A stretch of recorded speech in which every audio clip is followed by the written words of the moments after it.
the authors included in the Making a Difference ways to magnify abundance, freedom, and vitality in your life. And I am just so pleased to be with Jacqui today and to just sort of talk a little bit about just a snapshot about yourself. I know you're a holistic life coach and meditation teacher. What made you decide to contribute your expertise to this book?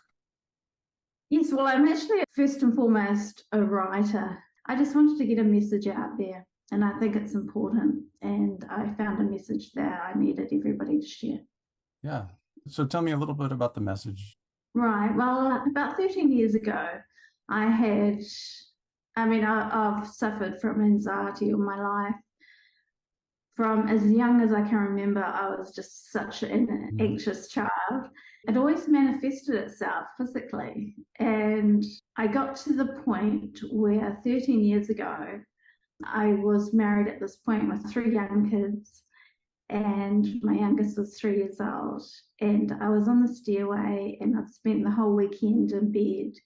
And instead of, because I had incredible social anxiety, I didn't want to go out or didn't want to put any ambulance driver out, make fuss. And because of that, I should have died, but I didn't. I somehow made it through.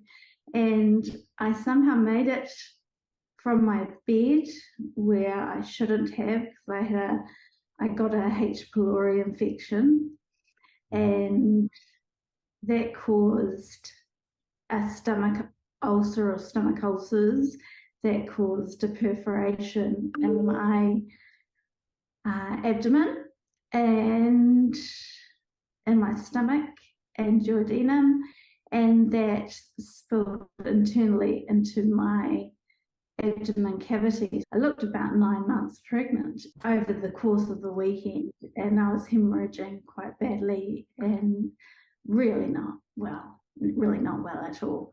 And yet I somehow made it to my stairway, and I got out of bed, made it to my stairway, and on Monday morning, when my husband happened to be home, which thank God he was, and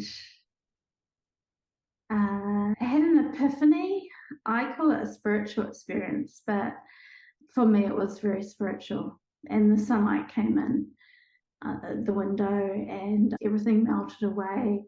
And I realized that I didn't want to die, even though all my life I thought in my subconscious, I wouldn't have minded if that had happened. And I just realized that at that time. And because it was just so painful living with this anxiety and these cycles that came and went and came and went. And I did little things like exercising to get out of that anxiety and eating right and all sorts of things. So I'll go through a cyclical cycle.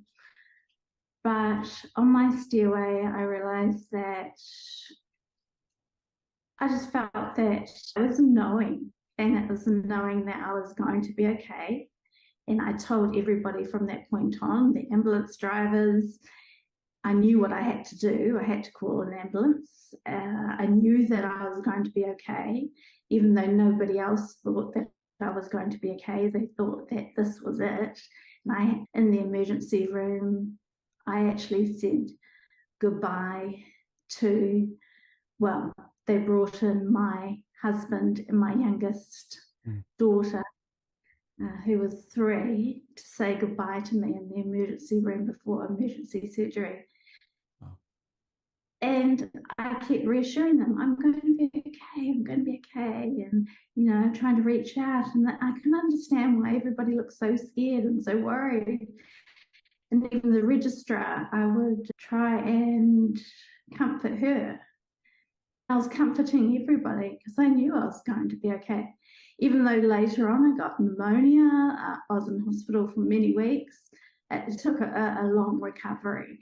It wasn't a pleasant process, but I knew in that moment that I was going to be okay, and that I had a message to say, and that I had to stop living the way I was living and the way I was thinking. And I had that shift of perspective. So, that shift of perspective is what I'm trying to share with everybody in this chapter. Everybody's going to. There's an opioid crisis, isn't there? And everybody's searching outwardly for something to fulfill an inward need for comfort, security, and to feel safe. And we don't need to do that because we have it within us. And that's what my business is called Healing Place, because I believe the healing place is within. I'm writing another book called Soul as well, which Yeah, that was going to be my next question is what's next for you, and what other projects you have in moving forward here. Yes, so my next project is Soul.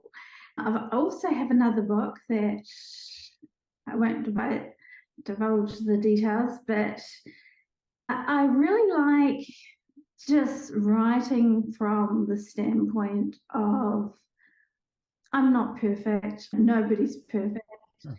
but we all try to get on the right path. And this was the right path for me. And I know that I'm a lot happier than I ever have been before.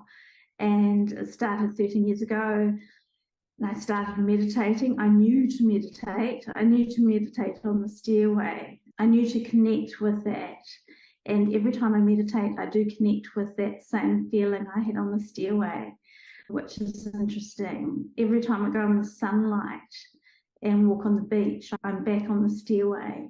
Soul is about, it's an acronym and it means self with a capital S for spirituality, or the spirit, or whatever that is for you. It could be nature, you could be an atheist, it could be just nature and connecting with people, your family, but whatever it is for you, whatever that means for you, the capital S.